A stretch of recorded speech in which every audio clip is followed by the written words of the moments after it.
El primero fue la proyección del documental que hicimos cuando la huelga de hambre, y ahora pues esta mesa redonda en la cual está Yaja, Laura Galeán, Alejandro García, ambos son profesores aquí de la universidad, y va a moderar pues el conocido Joaquín Sánchez. Buenas noches a todas y a todos. Tendría que estar aquí para Calabaña, pero se han encontrado indispuestas y me han llamado a última hora por si podía coordinar el acto. Y bueno, he dicho que sí, vengo de otro sitio. Solamente un pequeño paréntesis, lo del tiempo, ¿no? En África el tiempo le pertenece a las personas. Nosotros en Europa le pertenecemos al tiempo. Es curioso, ¿no? El fenómeno ese, es decir, muchas veces hablamos de África como algo, bueno, que tiene que aprender de nosotros y nosotras, ¿no? Y a lo mejor es al revés, ¿no? Sí, seguro. Bueno, la ponencia y la charla coloquio es sobre el presente y el futuro de Palestina, y bueno, dejamos aquí unos 10-15 minutos de cada ponente y después habrá una charla coloquio. Y yo lo que sí pediría que en el planteamiento que habláramos de ese futuro, el futuro que soñamos, pero el futuro que a lo mejor no pensamos que se va a dar. No sé si me he explicado. Sí, nosotros deseamos un futuro, pero a veces vemos la realidad y nos asusta y nos preocupa, y bueno, siempre entre que nos gustaría que fuera así, pero las previsiones que hay pues pueden ser otras, ¿no? Y eso es lo que nos quita el sueño y nos inquieta y nos indigna. Vamos, creo que se me oye. Yo voy a hablar del alto el fuego, que lo voy a llamar así, el falso alto el fuego. Y digo, pues una reflexión urgente sobre la situación que, lejos de mejorar, se deteriora cada día. La afección del alto el fuego. El alto el fuego que se habla no existe. Es una construcción retórica, una cortina de humo internacional, una forma de echar arena en los ojos de la opinión pública mundial. Mientras los diplomáticos firman documentos y los medios repiten consignas de paz, en la realidad cotidiana de Palestina no hay tregua. No hay pausa, no hay compasión. Los bombardeos no cesan. No hubo un solo día sin víctimas. Ayer murieron, anteayer gente igual. Cada amanecer trae consigo nuevas familias destrozadas, nuevas casas reducidas a escombros, nuevos niños que no volverán a la escuela. Los números ya no conmueven, se convirtieron en estadísticas que ocultan rostros, nombres, sueños interrumpidos. Esta situación revela una verdad incómoda. El alto el fuego no es un instrumento de paz, sino una herramienta de gestión de la percepción global. Es dar gato por liebre, o sea, vender la ilusión de la calma mientras la máquina de guerra sigue operando sin interrupción. Y la provocación sigue, pero el conflicto no se limita solamente a Palestina, sino, digamos que en el norte, el Líbano, hace 3 días, el día 23, Israel asesinó a Haytham Ali Tabatabai, el comandante clave de la resistencia. Esta no fue una operación aislada, es parte de un patrón deliberado, acción calculada para arrancar una reacción del Hezbollah, de la resistencia del norte. El objetivo no es la seguridad, es la provocación continua, non-stop, diseñada para forzar una respuesta de Hezbollah y los grupos de resistencia, porque una respuesta justificaría el discurso internacional, una escalada mayor. Es el viejo truco de quienes quiere la guerra pero necesita que el otro parezca el agresor. O sea, que el victimismo que sabemos de Israel. Israel no busca contener el conflicto, busca expandirlo. Cada asesinato selectivo, cada incursión, cada violación del espacio aéreo libanés es una trampa tendida. Quieren que la resistencia reaccione para poder gritar agresión y desencadenar el plan que lleva meses, quizá años preparando. Y tercero, el riesgo de la guerra regional. Y aquí llegamos al punto más preocupante, la guerra a gran escala que todos los países de la zona han logrado evitar hasta ahora.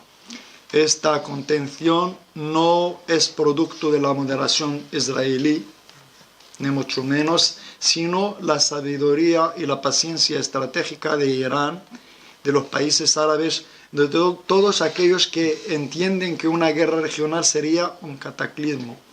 Pero Israel parece decidido a romper ese equilibrio. ¿Por qué? Porque una guerra regional en su cálculo lo convierte automáticamente en la víctima, que merece protección incondicional. Es el guión perfecto: provocar, esperar la respuesta, exagerar la amenaza y finalmente llamar a su verdadero ejército, Occidente, liderado por Estados Unidos, claramente. El lobby pro-israelí ya tiene preparado el relato. Una pequeña democracia asediada por terroristas, aliado en peligro en Oriente Medio, defendemos los valores occidentales y esa cosa. Es una respuesta en escena donde ellos son simultáneamente victimarios y víctimas, agresores y mártires. Y por cuarto, la complicidad internacional. Este plan solo funciona con un elemento clave: la complicidad de Occidente. Estados Unidos no es un mediador. Es un compartícipe, prohíbe las armas, bloquea las resoluciones de la ONU, la ONU financia la maquinaria de guerra y luego, con cinismo absoluto, habla de derechos a la defensa del Estado o de los israelíes. La Unión Europea, por su parte, se esconde en declaraciones tibias, condenando sin actuar, lamentando sin sancionar. Es el cómplice silencioso que permite que la mentira del alto el fuego perdure, mientras el Fondo Monetario Internacional, el Banco Mundial mantienen las economías occidentales estables y los medios corporativos repiten el mantra: conflicto complejo, dos bandos, derecho a defensa. En fin, en conclusión, yo creo que lo que debemos hacer es lo que estamos intentando hacer: desenmascarar la mentira. No tenemos el lujo de la neutralidad. La neutralidad en este contexto es complicidad. Y el alto el fuego es una mentira que mata. La estrategia de provocación es un juego geopolítico con vidas humanas. Y la victimización es el escudo más poderoso de un Estado que ha convertido la ocupación en industria y la limpieza étnica en política de Estado. Nuestra tarea es desenmascarar esta farsa, denunciar cada bombardeo, cada asesinato, cada violación de los acuerdos, exigir a nuestros gobiernos que corten relaciones diplomáticas, que impongan sanciones reales, que dejen de vender armas al régimen de ocupación.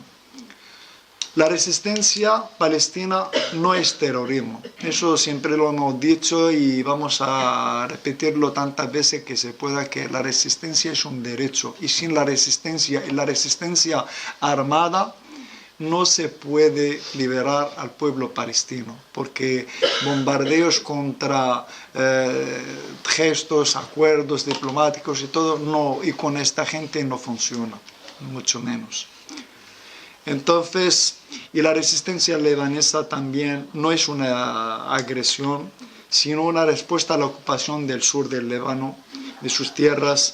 La paz no vendrá de los acuerdos firmados en Washington o Oslo, porque son partes en el conflicto. Washington no es, no ayuda a resolver el conflicto, sino es parte del conflicto y siempre está al lado del agresor.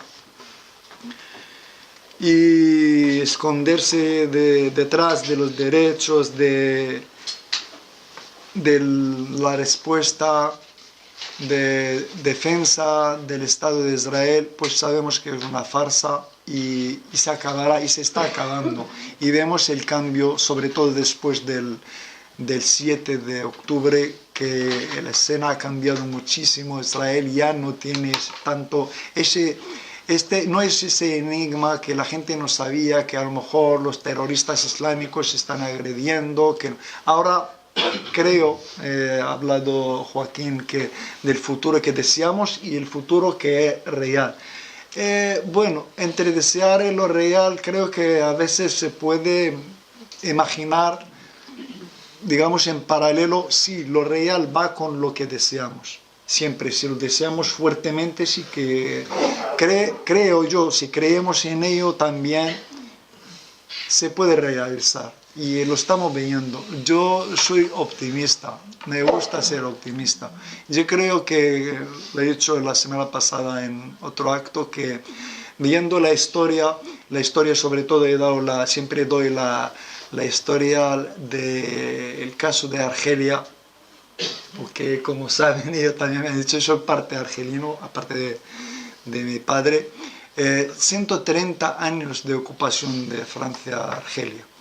Y Argelia era parte del Estado. En el 40, creo 42, se convirtió en parte de Francia. Pero lograron liberarse porque siempre se libera del ocupante. El derecho de los pueblos siempre vence. Yo creo que Palestina vencerá. Inshallah. Muchísimas gracias. Muy bien. Empiezo agradeciendo a la organización por haberme invitado a estar aquí hoy con todas vosotras y empiezo también con algo que pasó en diciembre de 2023. Y es que el centro de fertilidad Al-Basma, que es el centro de fertilidad o la clínica de fecundación in vitro de Gaza más importante, fue atacada y bombardeada. Y como consecuencia se destruyeron más de 4.000 embriones y alrededor de 1.000 muestras de esperma y óvulos.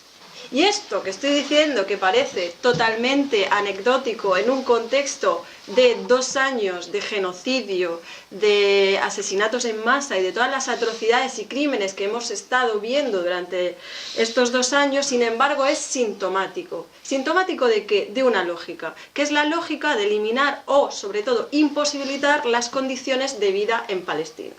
Y es que, desde mi punto de vista, no es posible entender el genocidio que estamos viendo en directo a día de hoy, todas nosotras, sin entender, en primer lugar, su dimensión de género, por un lado, y situarlo también en un marco, que es el marco que nombran las compañeras feministas palestinas, que denominan como el genocidio reproductivo o el reprocidio.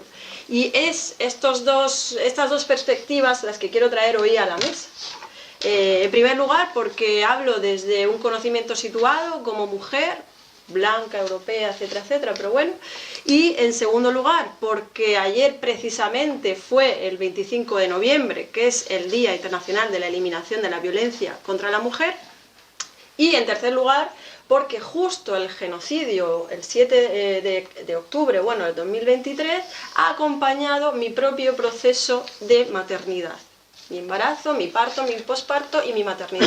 Y entonces, inevitablemente, estas dos experiencias de genocidio y maternidad, en mi caso, van de la mano de manera paralela e inevitablemente me hacen leer el genocidio desde este lugar y me hacen nombrarlo desde ahí.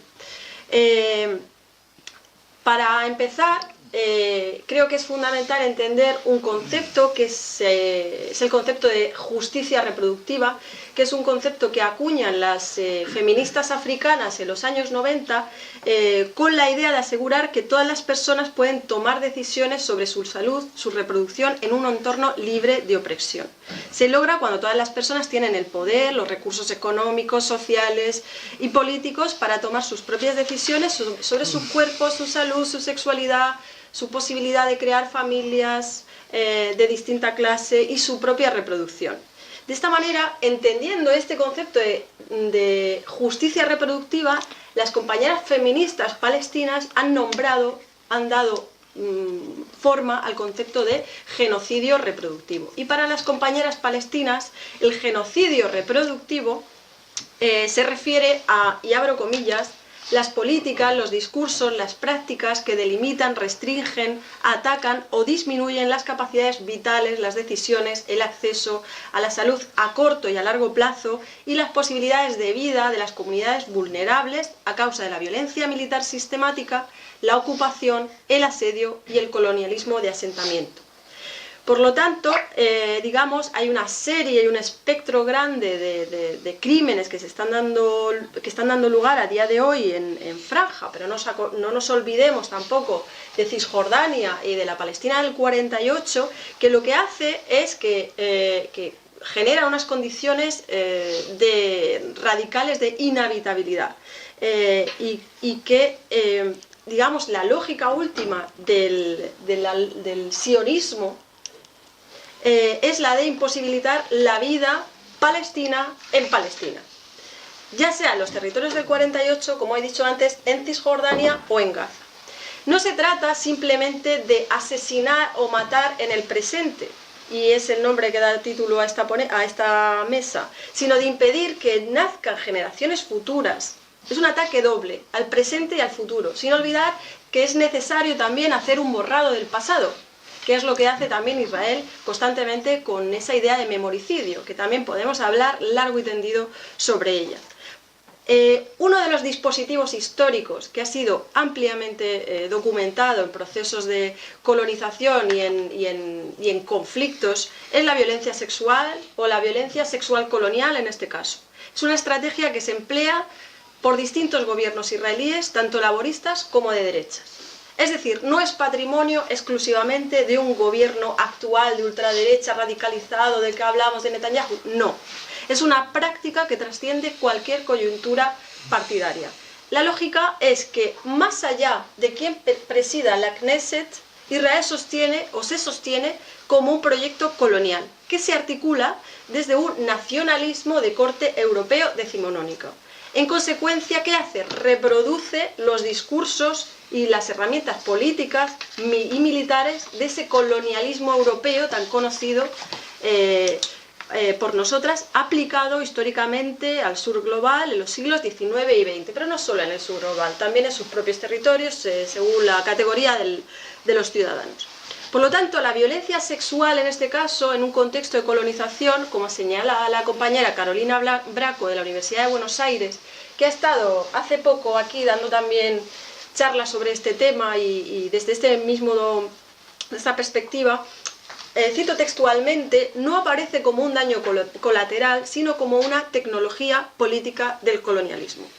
En el caso israelí, la lógica viene fundada por un imaginario muy arraigado, y es presentar o representar a Palestina histórica y discursivamente como una tierra virgen, como un cuerpo vacío, lo que Golda Meir, la primera ministra israelí laborista entre el 69 y el 74, esa consigna que hemos escuchado mucho, que decía que es una tierra sin pueblo para un pueblo sin tierra. Bajo esta mirada, la conquista de esa supuesta tierra virgen es la violencia sexual como dispositivo político. Opera también en ella la metáfora de la fecundación, es decir, hay que fecundar, porque estas tierras están vírgenes, están vacías, además son tierras áridas, desérticas, cosa que no es cierta. Y en esto también nos puede recordar a cómo Israel tiene la lógica de repoblar, fecundar, hacer verde, ¿no? Dar vida, y de hecho la flora que Israel ha intentado también, hay una colonización de las plantas, de los árboles, que ha traído de Europa para plantar allí. Son metáforas discursivas y representativas de esta lógica. Por lo tanto, la violencia sexual tiene en ese sentido dos grandes objetivos. La primera sería la de desmovilizar a las mujeres, protagonistas históricas de la resistencia palestina armada y no armada, debilitando su fuerza política y comunitaria, y la segunda es humillar al hombre palestino y con ello al conjunto de la comunidad, fracturando vínculos, identidades y formas de organización y resistencia.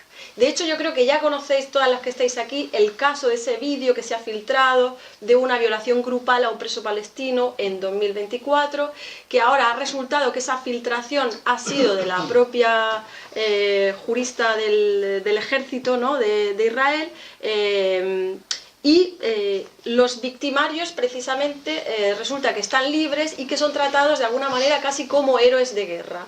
Mientras que la propia jueza que ha filtrado esta cuestión es la que está detenida, ya destituida de su cargo y está en proceso, ¿no? Esto me suena de algo. Bueno, esto sucede porque hay un discurso de cosificación de los cuerpos palestinos, ya sean de hombres, mujeres o niñas. Como bien dijo el ministro de Defensa israelí en 2023, Yoav Gallant, estamos luchando contra animales humanos. Al hombre, por lo tanto, se le percibe como violento, terrorista, misógino, fanático, radical, mientras que a la mujer como portadora y reproductora de esos futuros terroristas. Incluso a la propia infancia ya es potencial terrorista. Por lo tanto, todos estos discursos legitiman la intervención militar, la dominación y las políticas de violencia sexual desplegadas por las fuerzas israelíes contra los palestinos de manera general.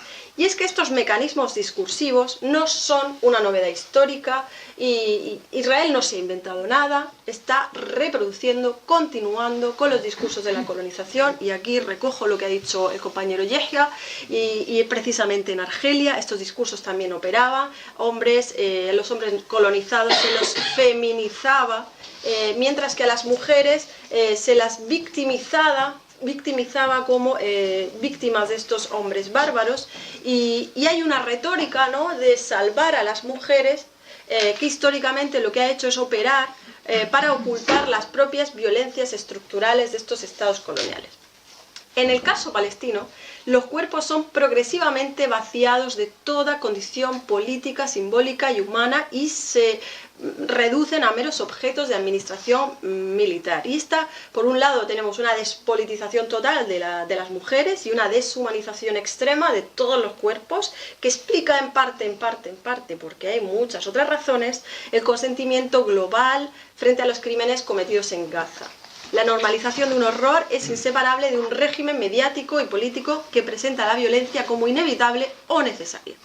Y los palestinos habitan lo que el psiquiatra de Martinica, ¿no?, que estaba también, es que Argelia es el caso, me alegro que lo hayas traído porque hay muchas similitudes, lo que denominaba como la zona del no ser, ¿no? Tenemos la zona del ser, que es la zona de la blanquitud, la zona de lo humano, todos esos atributos de la humanidad los ponemos aquí, mientras que está también la zona del no ser, de lo bárbaro, de lo animalesco, de lo no humano, y los palestinos, los sujetos racializados, formarían parte de esta otra zona, y por lo tanto es posible hacer todo lo que se está haciendo. La violencia contra la salud reproductiva se manifiesta tanto a los ataques a los cuerpos como, he empezado diciendo, a la destrucción de estas infraestructuras necesarias para la reproducción, lo que incluye la posibilidad de llevar a cabo un embarazo a término, el parto, el posparto, así como la posibilidad de vivir de los neonatos. Y hay testimonios atroces que documentan una vulneración extrema y sistemática del derecho a la salud reproductiva y neonatal en Gaza, pero también en Cisjordania. Se han registrado situaciones de extrema gravedad en salas de parto, incluyendo intervenciones y cesáreas sin anestesia, como consecuencia directa del colapso del sistema sanitario, del bloqueo sostenido de suministros básicos, la privación de controles prenatales, asistencia obstétrica, cuidados neonatales, que colocan tanto a la madre, a la mujer, como a los recién nacidos en un riesgo vital permanente. No me quiero extender, pero bueno, hay muchos casos y muy diversos de lo que pasa en esta situación. La escasez sistemática de medicamentos, equipamiento médico, alimentos básicos y leche de fórmula constituye un componente estructural del genocidio reproductivo o de este reprocidio del que hoy os traigo a esta mesa. Y es que, además de todo eso, la desnutrición materna tiene efectos directos sobre el desarrollo fetal, incrementando significativamente las tasas de abortos espontáneos, nacimientos prematuros y complicaciones obstétricas. Asimismo, la instauración y el mantenimiento de la lactancia materna se hace imposible en un momento de hambruna extrema, donde además una madre necesita un, digamos, aporte calórico sustancial y mayor en un contexto de hambruna que es imposible. Por lo tanto, tenemos una ausencia total de alternativas a la leche materna, no tenemos leche de fórmula, tenemos pues, la imposibilidad de la continuación de la vida de estos recién nacidos. Estos factores además vienen intensificados por el trauma colectivo, por el estrés crónico de los bombardeos, de ese dron que nos habla mucho del dron que está siempre volando y ese ruido que ha dado lugar incluso, y ahí viene la resistencia palestina porque es la que tenemos que tener en cuenta todo el tiempo, a formas de arte, a formas de música, teniendo en cuenta ese dron que tenemos ahí todo el rato en la cabeza.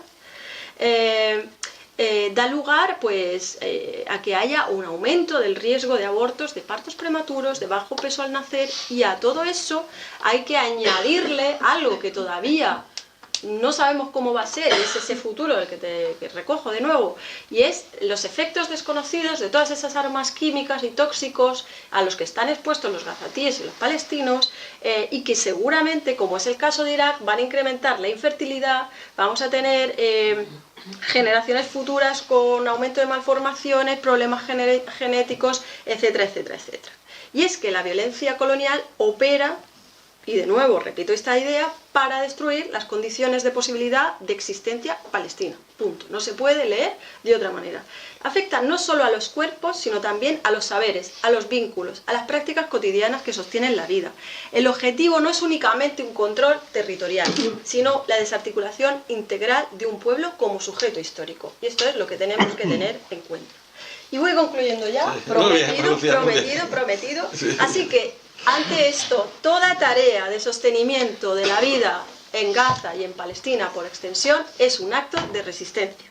Si estructuralmente el genocidio lo que quiere es imposibilitar las condiciones de existencia de vida, su conservación, entonces es un acto de resistencia y también un acto feminista. Y aquí el sumut, que es un concepto palestino para hacer referencia a lo que podríamos denominar algo parecido a la resiliencia, pero es algo más, es perseverancia, es firmeza, es resistencia paciente, es lo que las feministas palestinas señalan como el centro de la resistencia de la vida en Palestina. Y además lo llaman, es la existencia revolucionaria del pueblo palestino. Es decir, a pesar de estas condiciones dramáticas a las que se enfrentan, hay una resistencia cotidiana. Existir es resistir para Palestina. Y termino con el alegato fundamental al feminismo occidental, a nuestros feminismos. Ayer fue el 25 de noviembre. Cualquier silencio por parte de nuestros feminismos, de nuestros movimientos sociales, a lo que pasa en Palestina es un acto de complicidad ideológica y una continuación de la lógica colonial. No se puede leer de otra manera. Y las feministas palestinas, las palestinas, nos piden una mirada crítica desde una perspectiva antiimperialista, anticolonial, antirracista y por lo tanto decolonial, para pensar la liberación de Palestina. Y por último, para ese futuro no podemos pensar la liberación de Palestina sin pensar en la liberación de todas nosotras del fascismo que está llegando, que ya está aquí e imperante. Las dos liberaciones van de la mano. Palestina significa la liberación de todas nosotras. Y así termino. Muy bien. Respira. Quiero leer un poema. Vale, muy bien. Vale, el poema es de esta antología que presentamos en octubre, Maneras de ser Palestina, que traduce Luz Gómez García, y que vino una de las poetas que está en la antología, Hind Yaude, a Libros Traperos, y hay un poema de una poeta, Maya Abul-Hayat, nacida en Beirut, que, bueno, nacida su familia es de Nablus, pero ella vive actualmente en Beirut, y que se llama Lecciones de Maternidad Palestina. Y dice así: para ser una madre palestina tienes que aprender 4 cosas muy simples. Cómo se abraza a un hijo herido, hasta que se desangra. Inventar qué decirle a un crío para que se haga un hombre cuando los soldados lo despierten y arresten. Hacer comida para 10. Cuando bombardean las panaderías, los súper y los restaurantes, contar cuentos de hadas en las noches eternas de los bombardeos y explicar a una niña de 3 años la falta de su padre mártir y que su hermana está arrestada. Levantar bellas tiendas de campaña con fundas de almohada, inventar una manera expeditiva de limpiar la sangre y alegrarse. Han detenido a tu hijo, pero no lo han matado. Aprender a destripar tumbas y acabarlas. A cruzar entre los tanques con 5 críos y atajar con 3 maletas y 7 almas. Tienes que ser gata, cocodrilo y avión, una coraza, y el techo de una jaima, la estrella cuando cortan la electricidad y el poema cuando ya no quedan lágrimas. Tienes que serlo todo, piedra y agua. Muy bien. Bueno amigos, buenas tardes, yo soy Alejandro García, he sido profesor aquí en esta casa casi, no más, 40 años. Esta sala me es muy habitual, muy usual, ¿no? Muchas veces por aquí.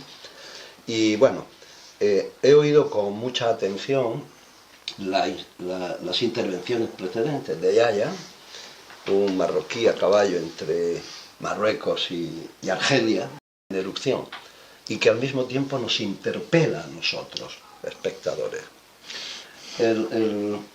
Las intervenciones precedentes de Yaya, muy desde la mirada humana, soñadora también, combatiente, ha tenido un contrapunto con la intervención más académica de Laura, en el que ha establecido un concepto interesantísimo, que es el concepto de la biopolítica. Es decir, los poderes administran tus cuerpos, tu cuerpo me pertenece, y hay diversas estrategias y herramientas, ¿verdad?, para someter a dominio los cuerpos. Esto un filósofo visionario, Michel Foucault, hace ya 50 años introdujo este concepto, ¿no? Pero apropiarme de tu cuerpo no solo se hace, tu cuerpo me pertenece, incluida tu cabeza, se hace no solamente a través de la violencia, de la guerra. Hoy, por ejemplo, asistimos a otra apropiación de los cuerpos y de las mentes por aparatos anónimos, ¿verdad?, que mantienen esclavizada a la gente y lobotomizada a través de un consumo masivo y de unas fábricas de relato que introducen en la mente de las personas, aquí en nuestros países europeos, la convicción de que vivimos en el mejor de los mundos posibles, ¿no? De las cosas o de los aspectos que, no por viejo menos sorprendente, es el encallecimiento moral de la sociedad israelí. La pérdida absoluta de cualquier verticalismo moral, ético, que es atributo esencial del Homo sapiens y que nos ha hecho llegar hasta aquí. Ese encallecimiento moral, donde en una sociedad, es decir, en un país que a 50 kilómetros está cometiendo un genocidio brutal en Gaza, contrasta con las calles de Tel Aviv llenas de vida, de consumo, de bares, de supermercados, de discotecas. Ese encallecimiento, que en buena medida me remite a periodos del pasado donde también sociedades anestesiadas pasaban por encima de lo impasable, del horror. No hay más que referirse a la pasividad consciente del pueblo alemán en los años 30, final de los 30 y en los 40, bajo el Tercer Reich, o el encallecimiento de esos colonos altos, arios y rubios de Sudáfrica llamados Boer, ¿verdad?, que mantenían en jaulas durante 120 años a 20 millones de africanos.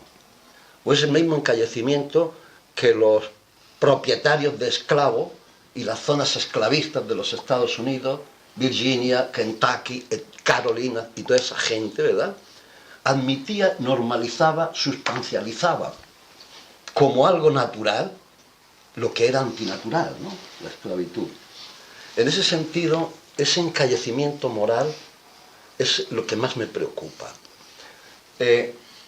Historiadores como Ilan Pappé, historiador israelí, lo han descrito, es decir, la evolución de ese encallecimiento moral desde la época de los 40, en que grupos de pioneros, ¿verdad?, querían fabricar sus utopías en el desierto en forma de kibutz, hasta este genocidio mecanizado sistemático de los tiempos actuales.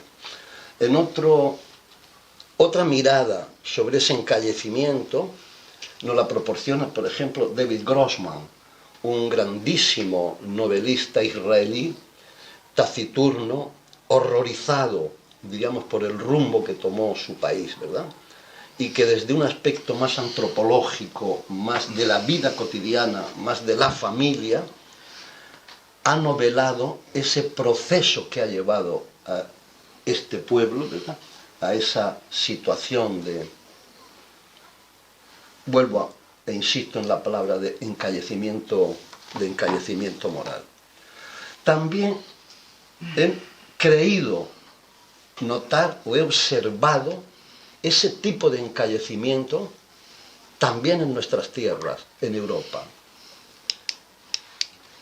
Ha sido evidente para toda la gente, ¿no?, la distancia moral que frente al genocidio en Gaza separaba a las élites dirigentes de los sentimientos sencillos y normales de la inmensa mayoría de nuestros conciudadanos. El hecho de que Macron en Francia o Merz en Alemania banalizaran lo que estaba ocurriendo en Gaza, o que incluso ese híbrido inclasificable de Annalena Baerbock, de los verdes alemanes, viniera a decir que ministra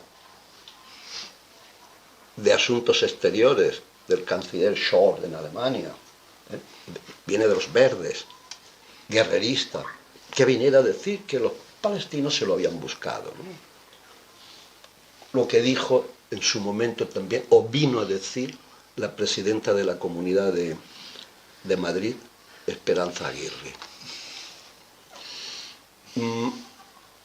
Tengo que decir que en el espectro político, lo que podríamos denominar las derechas, o el mundo de las derechas, sobre todo las cúpulas dirigentes, han mirado para otro lado frente a lo que estaba ocurriendo. Creo que el ejemplo que ha salvado de alguna manera la dignidad de nuestros pueblos lo dio Italia el mes pasado con una huelga general que paralizó el país a propósito del tema de Gaza. Y hay que decir otra cosa, esa huelga fue convocada por los estibadores, los descargadores y cargadores de barcos. ¿Y qué nos vino a decir eso?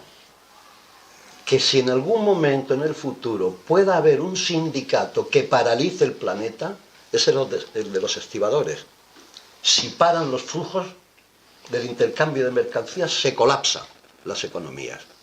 Ustedes no se habían percatado de dónde está el nodo estratégico, ¿verdad?, para paralizar un país, sobre todo en estas condiciones de la globalización, ¿no? Bueno, la destrucción sistemática en los últimos 60 años de los actores regionales de Oriente Medio, que de una u otra manera apoyaban la causa palestina, ha sido muy evidente. Y hay otra paradoja que no me la explico y que espero que Laura tampoco se la va a explicar, obviamente, porque eso no tiene explicación. Como ustedes saben, en el Islam están suníes y chiíes. Los palestinos son suníes, igual que Arabia Saudí, que Qatar, que Bahrein, ¿no?, que Emiratos. Esta gente no ha movido un dedo por sus correligiosos, ¿no? Han sido precisamente los chiíes la minoría del Islam, los que han mantenido el frente de rechazo. Irán, Hezbollah en el Líbano y los hutíes del Yemen. Sí. Mientras que esos señorones que gobiernan a las poblaciones del Golfo, sentados, diríamos, en un océano de petróleo, van a Washington, como el heredero al trono el otro día, Mohammed bin Salman, el que manda hoy en Arabia Saudí. Trump le prepara un festival brutal, extraordinario, entre otras cosas porque ese hombre está cargado de petrodólares, ¿no? Y no pasa nada. Y se le amnistía del descuartizamiento de Adnan Khashoggi, que ustedes recordarán, ¿no? Bueno, no quiero extenderme mucho, solo dos cosas para acabar esto. Voy a empezar por una provocación. Quien tiene el timón de la política internacional de los Estados Unidos es Benjamin Netanyahu. Punto uno. Eso lo hemos comprobado en estos meses, en estos años, ¿verdad? La inmensa potencia que tiene el lobby israelí en los Estados Unidos, que tiene que ver con el dominio de las tecnológicas, el mayor segmento de capital actualmente, que tiene que ver con las fábricas de relato de masas, tipo New York Times, CNN, Washington Post, ¿verdad?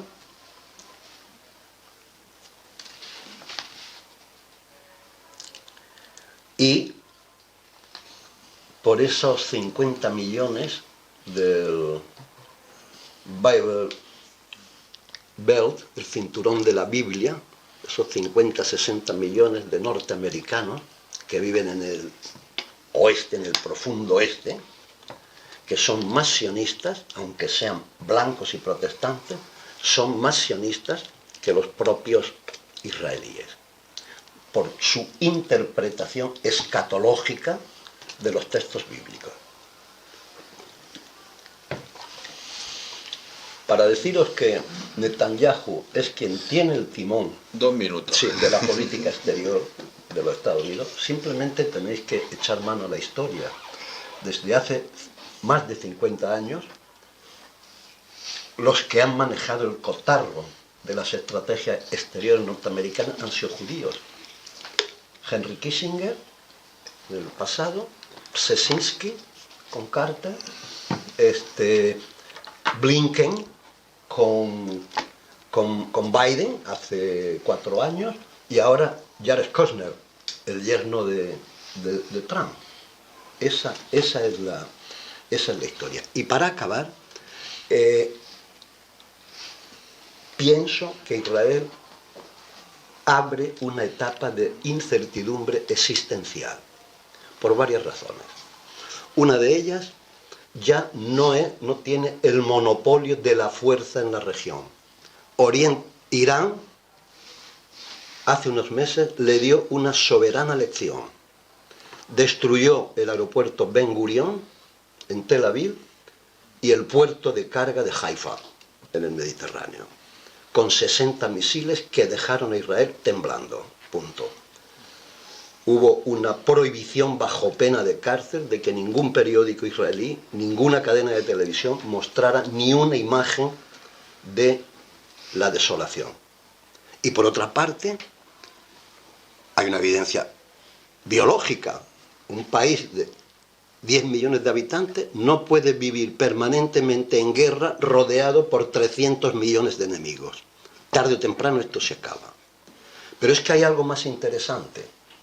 Y es que en el movimiento MAGA, que aupa a Donald Trump, hasta América Grande otra vez, resulta que ha habido un cisma y está habiendo una escisión profunda en el propio interior de esa masa enorme que apoya a Trump. Y esa escisión se está provocando precisamente por Israel. El asesinato de Charles Clerk hace unos meses demostró que aquí no se para uno ante nada.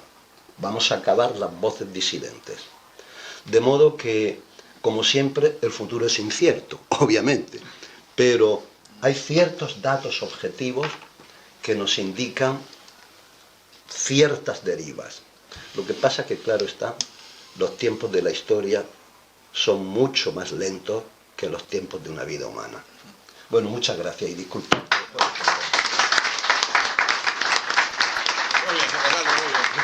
Bueno, faltan 5 minutos. Bueno, antes de terminar, bueno, anunciar 2 actos. Estos son los avisos, ¿no? Joaquín. Mañana jueves hay una charla coloquio a las 6 de la tarde con el título Palestina y Oriente Medio en el centro del imperialismo. Es en el Salón de Actos de Comisión Obrera, en la calle Corbalán. Interviene Daniel Lobato, que es licenciado en Física e Historia, activista por Palestina, colaborador en medios de comunicación. Presenta Paca Labaña si está en condiciones, si no recupera. Si no, ¿eres tú ya? No, si no está. Sí, vale. Y el sábado tenemos 29, a partir de las 11, tenemos una jornada de convivencia hispano-árabe en el recinto Los Geranios en Zarandona, ¿no? Un espacio de amistad, alegría, de música y de esperanza, de mucha esperanza.